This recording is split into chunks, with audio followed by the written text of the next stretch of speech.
మన దేశంలో ఏది మారదు. పేదరికం, అన్ఎంప్లాయ్మెంట్, అవినీతి, ఏళ్ల తరబడి ఇవే సమస్యలు. మన దేశంలో ఏది మారదు. మీరు ఇదే మాట ఎన్నిసార్లు మాట్లాడుంటారు? కాదు ఇదే మాట మీకు ఎంతమంది చెప్పుంటారు? ఇది నిజం కాదా?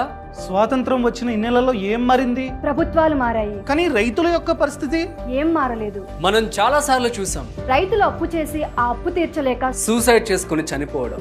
అదే విధంగా కష్టపడి పండించిన పంటలకు సరైన ధర లేక అదే పంటని రోడ్డు మీద పడేసి నిరసన తెలపడం మనం ఇంకా చూస్తూనే ఉన్నాం. ఎందుకంటే మన దేశంలో ఏదీ మారదు. నువ్వు బయటికెళ్ళి ఉద్యోగం చేయక్కర్లేదు, నువ్వు ఇంట్లో ఉండి పనులు చూసుకో చాలు. ఇదే కదా మనం మన ఇంట్లో ఆడవాళ్ళకి చెప్తూ ఉంటాం. ఎందుకంటే మన దేశంలో ఏది మారదు. ప్రభుత్వం అందిస్తున్న పథకాలపై సరైన ఇన్ఫర్మేషన్ లేక చాలా మంది ఈ బెనిఫిట్స్ పొందలేకపోతున్నారు. నేను లోన్ తీసుకున్నా, నేను క్రెడిట్ కార్డ్ బిల్ కట్టాలి, వీటిని తీర్చడానికి నేను వేరే లోన్స్ తీసుకుంటూ ఉన్నా. నేను ఈ అప్పుల భారం నుండి ఎలా బయటపడాలి? మనలో చాలా మంది పరిస్థితి ఇదే. ఎందుకంటే మన దేశంలో ఏదీ మారదు.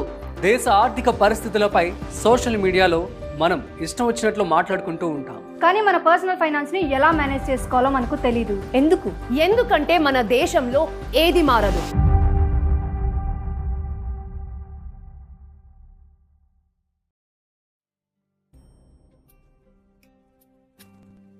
నిజంగా ఏమీ మారదా? మారుతుంది. మారుతుంది. ఫ్రీడమ్ యాప్ మీ సమస్యలన్నిటికీ పరిష్కారం కాదు, కానీ మీరు తీసుకురావాలనుకుంటున్న మార్పుకి ఇదే తొలి అడుగు. ఇప్పుడు మీ ఫ్రీడమ్ మీ చేతుల్లోనే ఉంది. ఇప్పుడు మీ ఫ్రీడమ్ మీ చేతిలోనే ఉంది. మీ ఫ్రీడమ్ మీ చేతుల్లోనే ఉంది. మీ ఫ్రీడమ్